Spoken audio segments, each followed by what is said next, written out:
Hello guys, welcome to my uh, YouTube channel. Today I am going to learn you about cross validation in AI/ML. So today we are going to learn about cross validation. Why we are using cross validation? Actually, um, if when we are train our model, let's suppose you have a model and we are training this model, then we will train this model with our a data set, and we will train this model if that data set have two classes like uh, we, okay.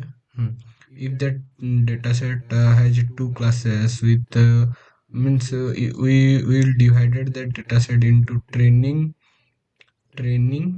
and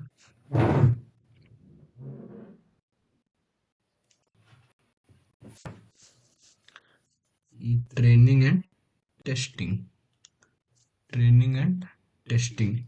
And if we train that data set and then we will test, we'll train with 80% and we will test with 20%. If we train with 80%, then when we see the performance of that model, we can't say that this model will work very properly, because if that data set will imbalance like 95% are a good data set and 5% are bad data set, then good and bad will be two classes, A and B.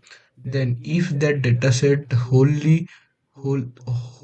training data set, let's suppose we are giving A, then when we are testing that data set, then that will not that he can't judge the B dataset. He will predict it wrongly.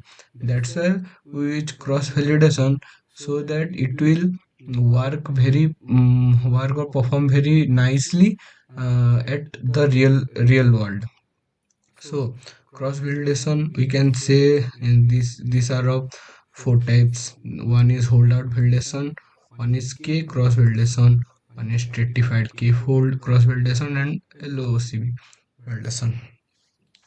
In in holdout validation, we use a data set. We take 80% training, 80% sample for training and 20% sample for testing. 20% sample for testing. And then after training we will check that how it will work, and from this testing of 20% we will judge how our model is working. So this okay, then let's go to the second one is k-fold cross validation. Here we make the sample in k parts. Like, we let's suppose we have a training set, and we will divide it into k part. Let's suppose our k equal to 5, then we will make it 5 parts: 1, 2, 3, 4 and 5. Now we have 5 set.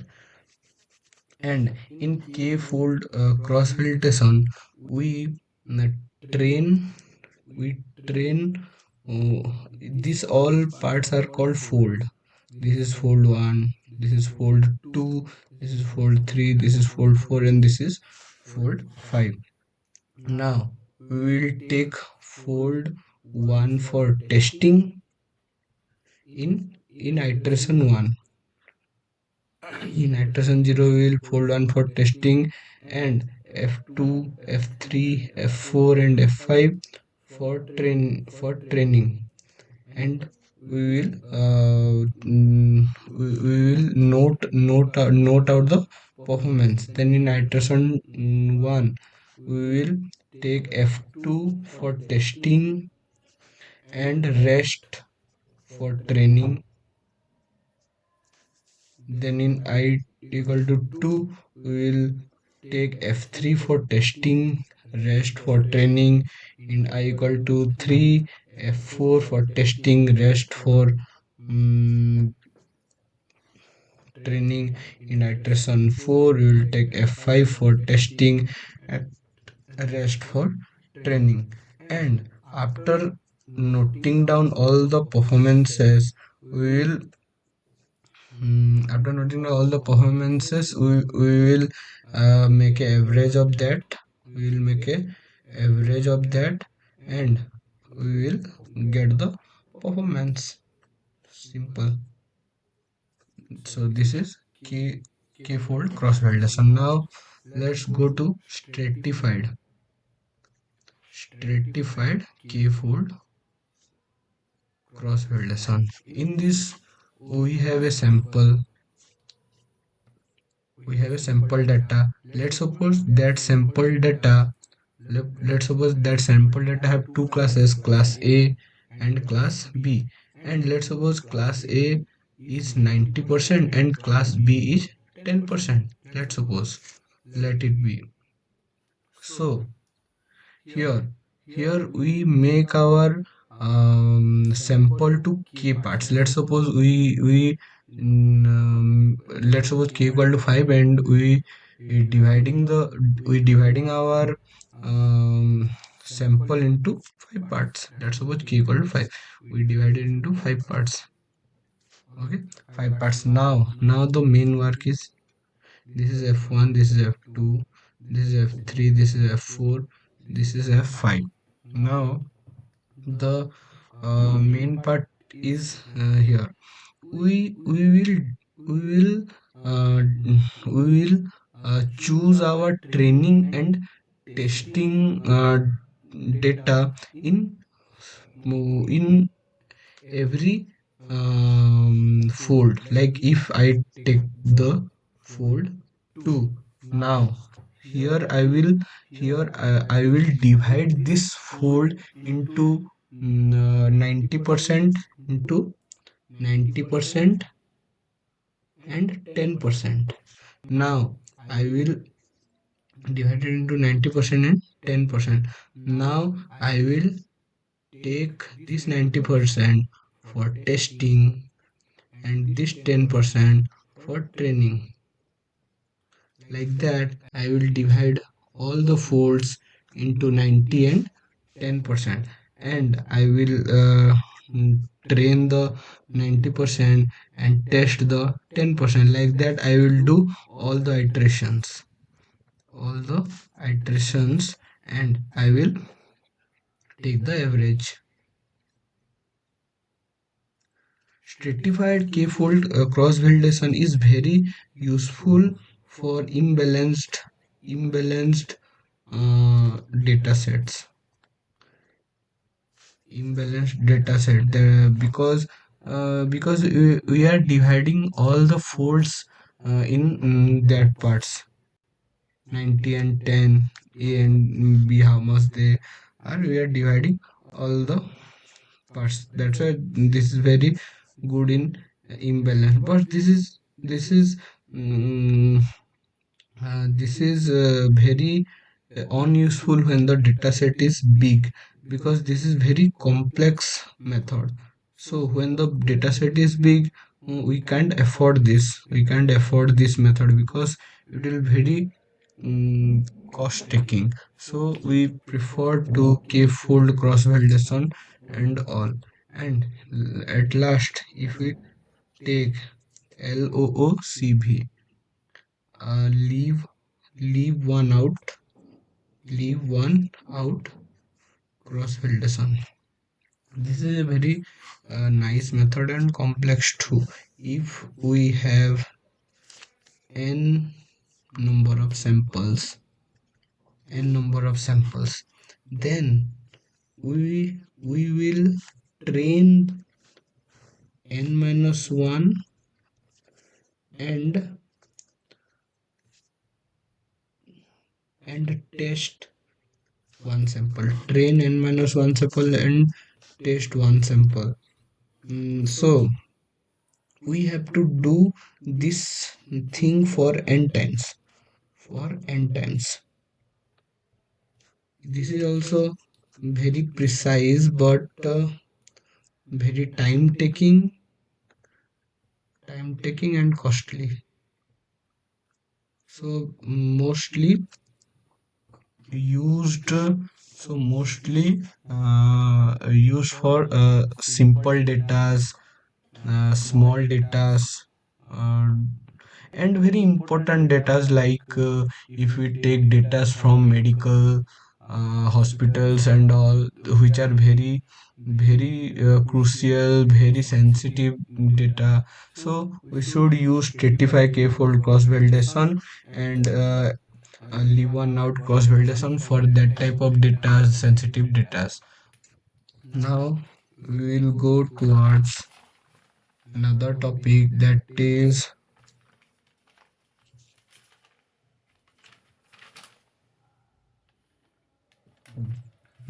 now we will go towards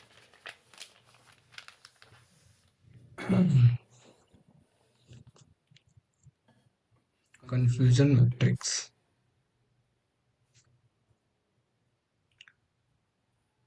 Confusion matrix actually says us how our model is predicting against the actual actual truth, actual decision. How our model is taking decision with respect to actual decision. Like if I make a matrix where this is our model, where it telling positive and it telling negative, and this is actual value which is positive and which is negative.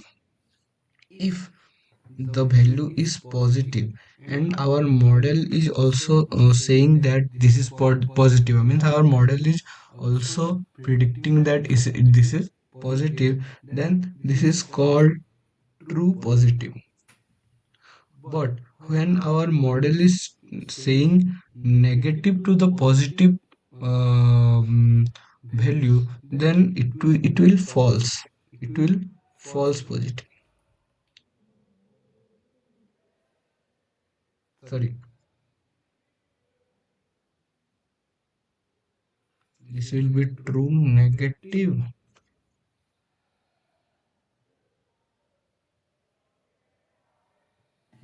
This will be false negative. Because our model is saying negative, that's why this is false negative, because this must be true but it is telling negative, that's why this is false negative obviously. And if this will be the actual value is negative and our model is also saying negative, then this is called true negative. And if our if our model is saying positive and the actual is negative, then this is false positive. Okay. Now now the main thing is, what is precision? Precision, recall. Now if we can take we can measure how a model is working, how we can measure. So if anyone can say that we can take accuracy. So if any model is trained with 95% of true class A data and 5% of class B data, then accuracy, then in this 95%, if we give this 95% data to our model, then it will tell all true. Means its prediction will be very sharp, because this is trend. So its prediction will be very sharp, but it can't it can't give the means it can't predict the value for this thing. It can't predict the value for this thing because we will train this 95% only. That's why it can't say the rest 5%. That's why accuracy, we can't say accuracy is the means real measure uh, to measure how our model is performing. So so here one thing is that precision and recall. So if we see precision, what is precision? Precision is the means precision is how many means our model is predicted how many real positives, means our model predicted many positive. Our model predicted positives are TP plus FP, but how many of them are actually true? That is TP true positive. These are actually true. So precision is TP by TP plus FP. And recall, this is precision,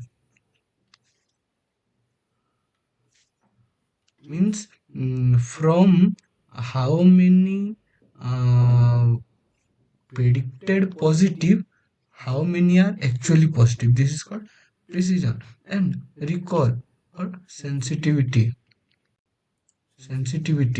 from how many actual positive our model is predicted positive. That is TP by TP plus fan.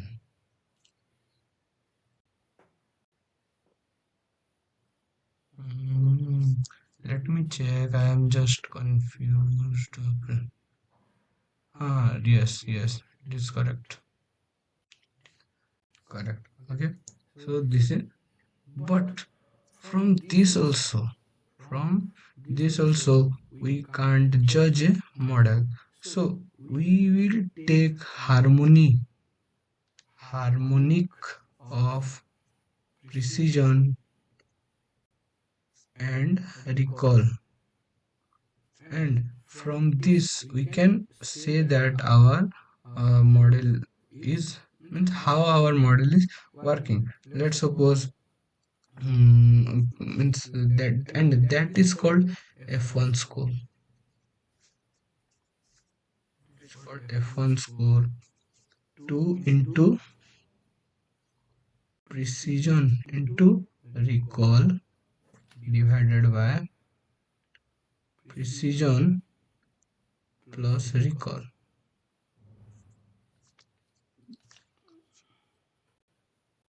is called F1 score. And this is a great measure